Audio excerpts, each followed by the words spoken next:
All right, so I'm back once again, and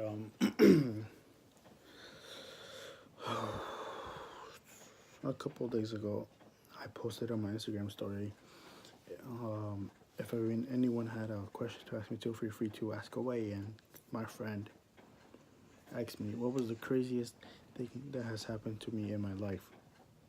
And the particular reason I chose that question to answer it because it was the one that got me actually thinking and trying to remember one. And I'm never gonna forget that day.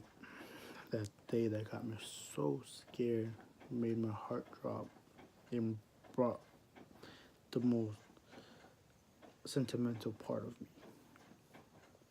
December 10th of 2015, the the day my sister was born. So my sister right now, she's currently 3, and she's downstairs. She's gotta be a little quiet because everyone's sleeping. So yeah, here's how the story starts. On December 10th was the day she was born, but the day before that, I was getting ready to go to a school field trip. I was actually going to play in New York for Elf, and I remember that day so perfectly. I remember I was texting my mom throughout half of the day, and she was updating me on like when she's leaving and so on and so forth. So as the drive from the school to New York was about 2 hours or 2.5 hours maximum. So we're on our way to New York, and my mom texted me, "Oh, okay, I'm on my way now to the hospital." And I tell her, "Okay, good luck. I'll pray to God everything goes fine. I love you." She tells me, "Okay, thank you. I love you too. I'll text you on later. Have a nice have a nice trip and like be good. And I love you." And then and then later on, we get to we get to the play in New York, and we go inside. We go through this building. Uh, we go to the auditorium. We take our seat. We get our seats before the show starts. We, me and a few other people, some of my friends, we actually end up going to the bathroom. Okay, so on the way back, we want some snacks. So we buy some popcorn. I bought a popcorn, a Sprite, and a water bottle. And as us, as I'm going back to my seat, I get a message from mom. "Oh, okay, I'm finally gonna get my checkup because I had to wait in line." I'm like, "Oh, okay. I hope everything goes great. Let me know how everything goes when you're done." She said, "Okay." She's what she actually said was, "Okay, I'll call you later on when I'm heading back home, and I'll let you know how things go." And then from there, I don't get anything from her, no phone call, no messages, no nothing. So as soon as the play's over, we're going back on the bus to get my bag because I left it on the bus. We were allowed to leave anything like that. So I grabbed my book bag. I take my phone out of my pocket because I wanted to text her. So I texted her and I told her, "Are you home? Are you home now, or going?" And no response whatsoever. So we're on our way back, and I had still yet no response. So we get back to the school, no responses still. I get home, and this is where I forgot completely that she didn't take her car.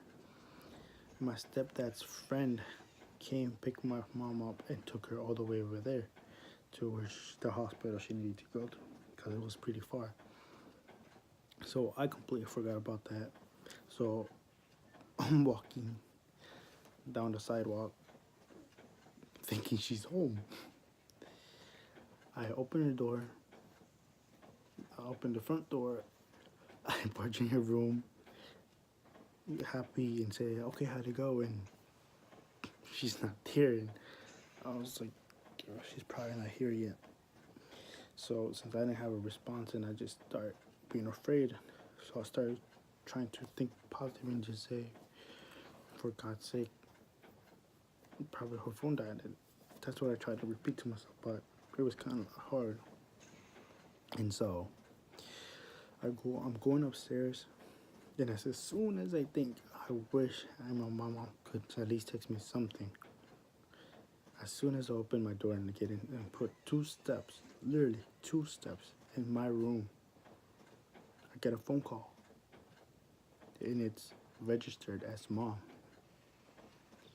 I answer it thinking it's my mom. But on the other side of the phone, it's a guy. My heart felt like it skipped a beat. It felt like it broke into pieces. And my heart dropped. My fears came into me. My thoughts were it was bringing the best of the fear out of me. And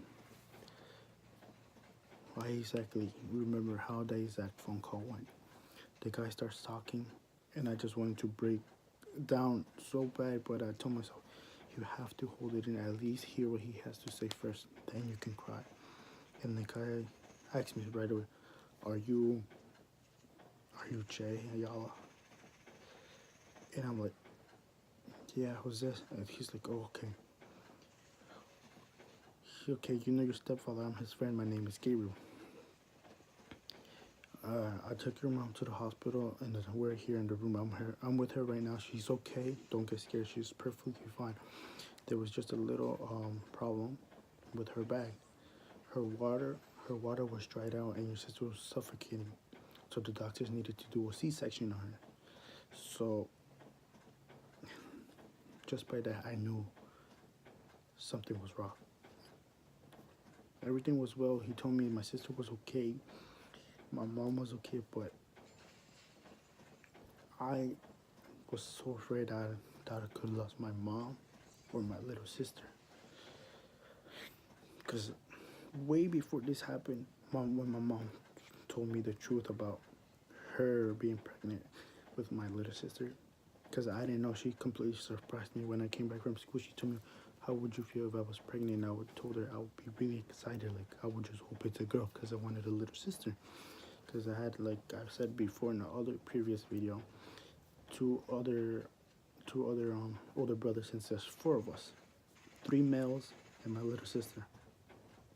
So pretty much I needed a sister. So me and her been wanting her for a long time, and that's why I was like so afraid. Like, I hope my mom out be so healthy, be so safe throughout her carriage. And I was just there listening to what the guy told me, and then he told me everything's gonna be okay. If you want to speak to your mom, and I said, yeah. Yes, of course. I speak to my mom. She says, hey, how are you doing? She's like, fine, but how are you? She says, no, I want to hear from you. And I told her, it doesn't matter, I just wouldn't know how you are, how my sister. She says, don't worry, everything's completely fine. They just had to take the baby up because my bag was really dry.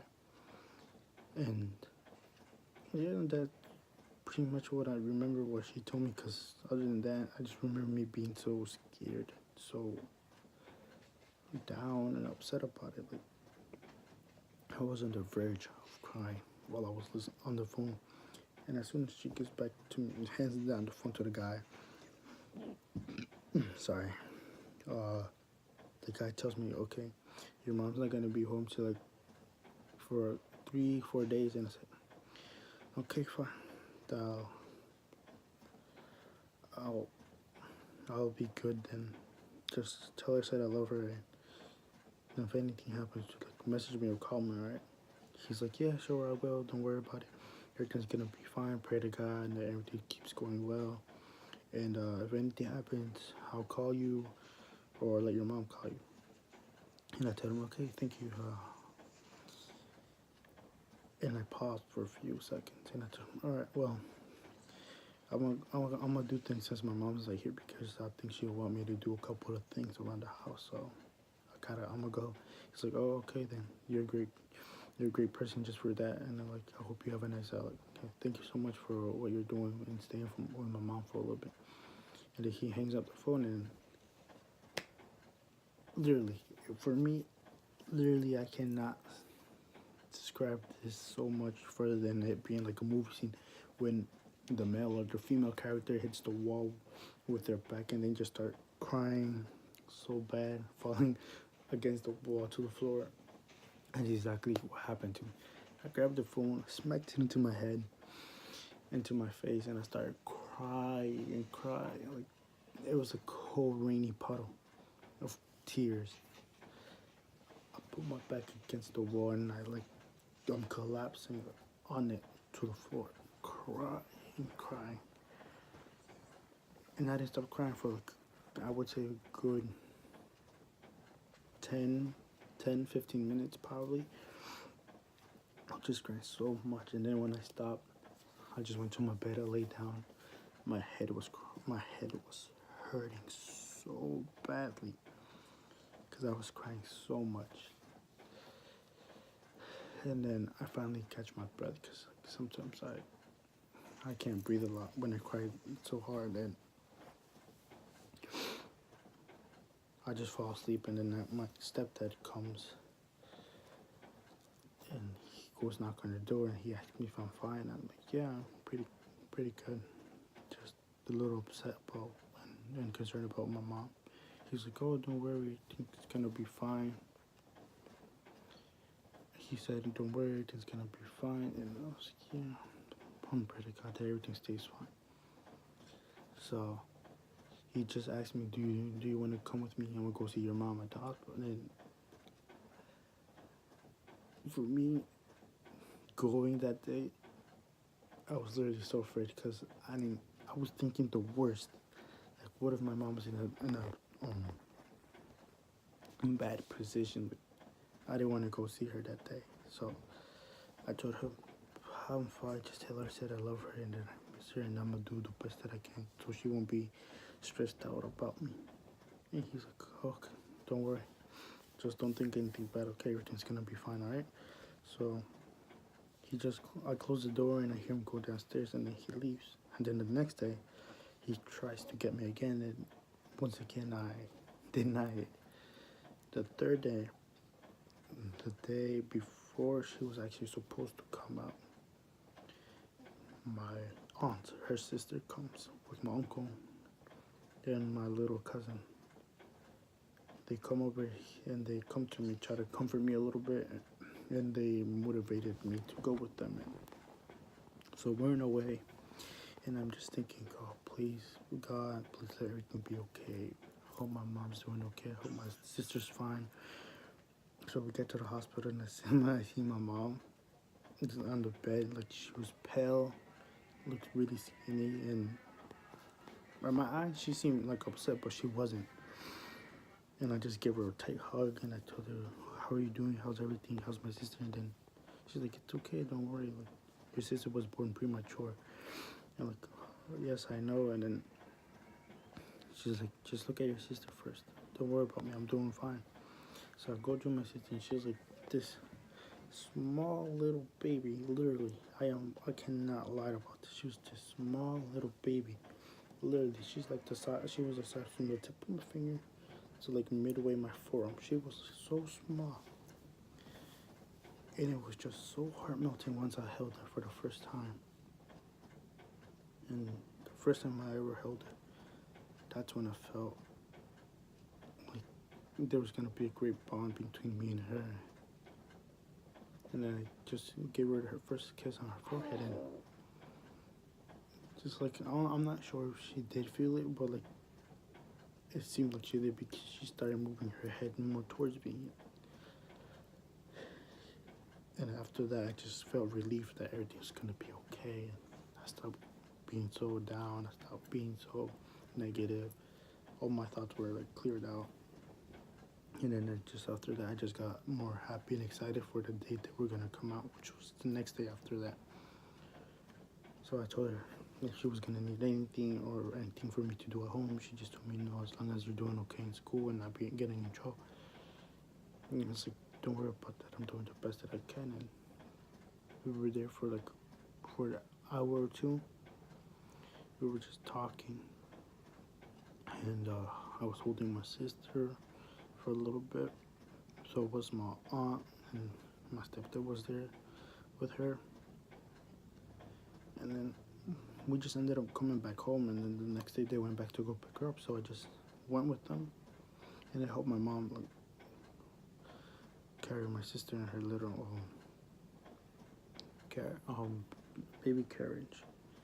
I think that's what it is. And so we came home, and she was like this small little tiny baby in a big seat, and it was just so funny, but so cute. And then after that, it was just relieving, so much relief from me. I wasn't so negative about it. I started getting good, clear thoughts about it. Like, I wasn't thinking anything bad was gonna happen. So yeah, after that, everything's been going great. She's a nice grown little girl, healthy, funny, annoying, but most of all, she's really loving. But yeah, for the most part, I would say that was the craziest and most saddest thing in my life. I'm never gonna forget that. So yeah, that was one hell of a story. But yeah. Alright, so once again, I'll leave it up to you guys. Let me know down below what you guys want to hear about next, what you guys want to know, where I should do a little bit better. I know this lighting is terrible because I have it on a low level. But yeah, that's one heck of a story. Alright, so I'll leave you guys to it. Try to decide what you guys want to hear next, or what you guys want to know about me. But yeah, I hope you guys enjoyed the story, and I hope you guys keep on having a great day or having a good night. I'll be thinking of what to do next for the next video. And yeah, that's pretty much it, I guess, for now. So yeah, I'll keep you guys updated on the next video, what's been going on. So yeah, bye guys.